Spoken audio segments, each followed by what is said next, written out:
Rainbow Road is one of the most iconic Mario Kart tracks, and one of the most infamously difficult Mario Kart tracks as well. However, I was playing Mario Kart 8's Rainbow Road recently, and I was doing very well, so that got me thinking, has Rainbow Road ever been a difficult track? So I've decided to take a look back on every Rainbow Road from the Mario Kart series, and rank them from easiest to hardest. But before we get into that, I'd like to thank you guys for 50 subscribers. It really means a lot, and hope we'll get to 100 soon. But without further ado, let's get into the video.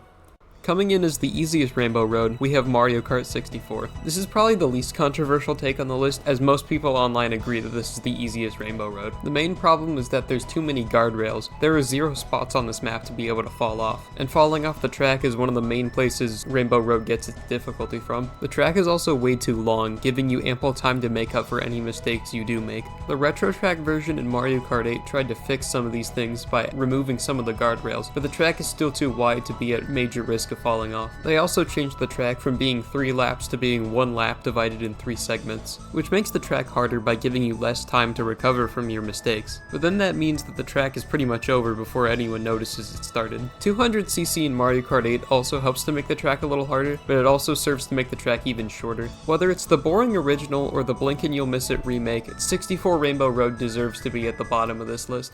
The next entry on this list is going to go to Mario Kart 7. Mario Kart 7 certainly has one of the most unique Rainbow Roads in the series, but that doesn't stop it from being particularly easy. The main reason this track is so easy is because it's in Mario Kart 7. Mario Kart 7 is a lot slower compared to other Mario Kart games, meaning you have a lot more time to react to things coming up on the track. This track would be a lot more difficult with its narrow, windy roads. However, because it's in Mario Kart 7, it holds it back quite a lot. If it gets brought back as a retro track in Mario Kart 9, my opinion might change on it, but right now it goes firmly at number 7.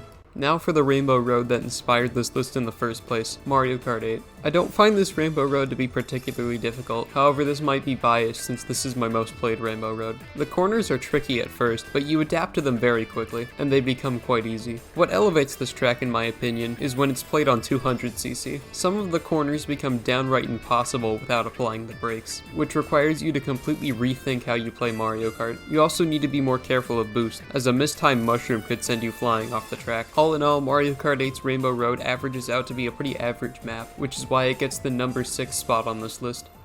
The next spot on the list is going to go to Mario Kart DS's Rainbow Road. This Rainbow Road is quite iconic for having a giant loop-de-loop and corkscrew spin. These iconic features are also the main source of the track's difficulty. If you get hit in the loop-de-loop or corkscrew, you will fall, and it takes a while to fall and for Lakitu to pick you back up. In the time it takes to recover, you'll drop a lot of places. Although with Mario Kart DS's crazy item distribution, you should be able to catch back up quickly. Other than the loop-de-loop and the corkscrew, some of the corners can be quite challenging, and considering how much knockback you take in Mario Kart DS, even hitting the guardrail can be quite dangerous. Overall, DS Rainbow Road has some challenging bits, but isn't overall too difficult, which earns it the number 5 spot.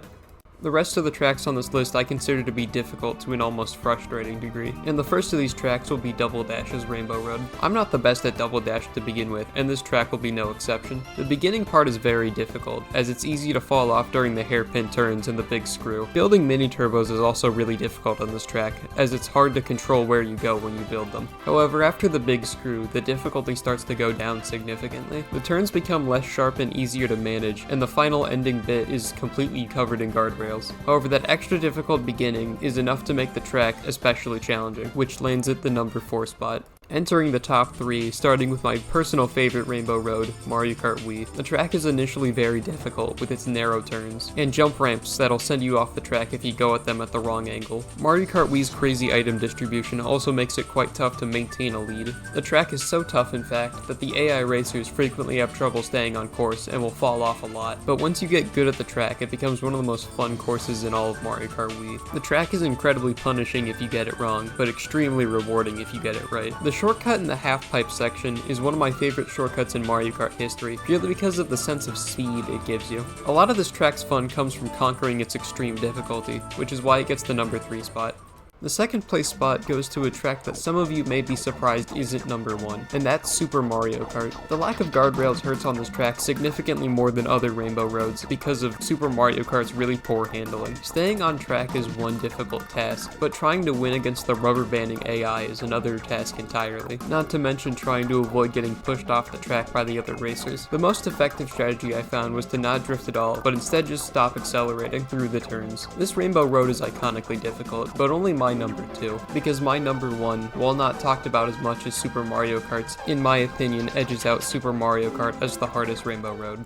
The number 1 spot in this list, and the hardest rainbow road in Mario Kart in my opinion, goes to Mario Kart Super Circuit. Like Super Mario Kart Super Circuit also has really poor handling, which causes this game's rainbow road to be more difficult than it needs to be. Also, most of the track's borders are ramps, so if you get too close to the edge, you're pretty much guaranteed to get flung off. The falling stars are also very difficult to see on the low-resolution GBA screen. The other racers also love to bump you off the track, making staying on quite difficult. All in all, I think Super Circuit Rainbow Road is incredibly frustrating, which is why I think it deserves to be number 1 and has earned the title of hardest rainbow road.